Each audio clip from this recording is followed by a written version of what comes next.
আমার পীর ও মুর্শিদের কথা একটা 2 মিনিট আমি না বললে যেন আমার অকৃতজ্ঞ হয়ে যাই। আমি কথাগুলি শুনেন।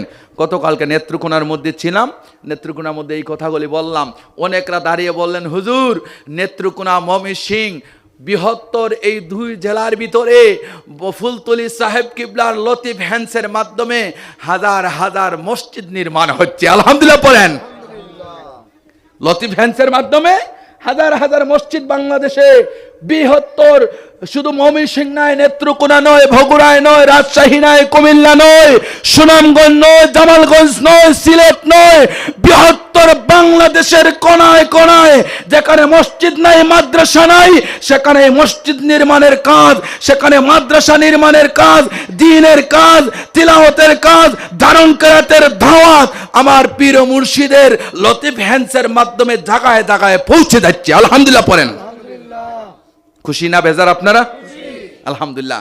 দ্বিতীয় নাম্বার কথা শুনেন আমার ভাইরা, আমার পীর ও মুর্শিদ ফুলতলি সাহেব কিবলা রহমতুল্লাহ আলাই, আমার ভাইরা আমি দেখেছি যত দরবারে যাওয়া যায় তত দরবার থেকে আপনি টাকা নিয়ে আসতে পারবেন না, টাকা দিয়ে আসতে হয়। কথা বলেন? যেখানেই যাবেন সেখানেই টাকা দিতে হয়, নিয়ে আসা যায় না।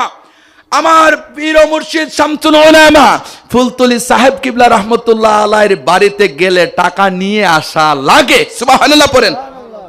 কেন? এটা প্র্যাকটিক্যাল প্রমাণ হলো। নেত্রকোনার কিছু মানুষ বললেন, আমরা সাহেব বাড়ি যাব নিয়ত করেছি, আমরা নিয়ত করলাম ওনাদের কেয়ারটেকারের মাধ্যমে দেখা যায় আমাদের বাস ভাড়া, আমাদের হাইসের ভাড়া, বাড়ি গাড়ি ভাড়া সহ ফুলতলি সাহেব বাড়ি থেকে আমাদেরকে দেওয়া হয়েছে। সুবহানাল্লাহ পড়েন। আমরা খানকার মধ্যে যাই, আমরা যখন 500 টাকা সাহেবের হাতে দেই, দেখা যায় 200 টাকা আমাদের হাতে রিটার্ন দিয়ে দিচ্ছেন। সুবহানাল্লাহ পড়েন। আলিম উলামারা যারা যান বুখারীর খতম পড়েন, দেখা যায় 1000 নোট ওনাদের হাতে হাতে দেওয়া হচ্ছে। সুবহানাল্লাহ পড়েন। কোরআনের খতমের মাধ্যমে 500 করে দেওয়া হচ্ছে। সুবহানাল্লাহ পড়েন। এতিমখানার মধ্যে যত টাকা দেওয়া হয় এতিমদের হাতে হাতে বিতরণ করে দেওয়া হচ্ছে। সুবহানাল্লাহ পড়েন। বিধবা পান্টের মধ্যে যত টাকা ব্যয় হয় বিধবাদের ঘর বানায়া দেওয়া হচ্ছে। সুবহানাল্লাহ পড়েন। আমার পীর ও মুর্শিদের মাধ্যমে বিধবার খেদমত হচ্ছে, এতিমের খেদমত হচ্ছে, অঙ্গহানির খেদমত হচ্ছে, গরিবের খেদমত হচ্ছে, অসহায় দরিদ্র মানুষের খেদমত হচ্ছে, সামাজিকভাবে মসজিদ মাদ্রাসা নির্মাণ করে দেওয়া হচ্ছে। আলহামদুলিল্লাহ পড়েন।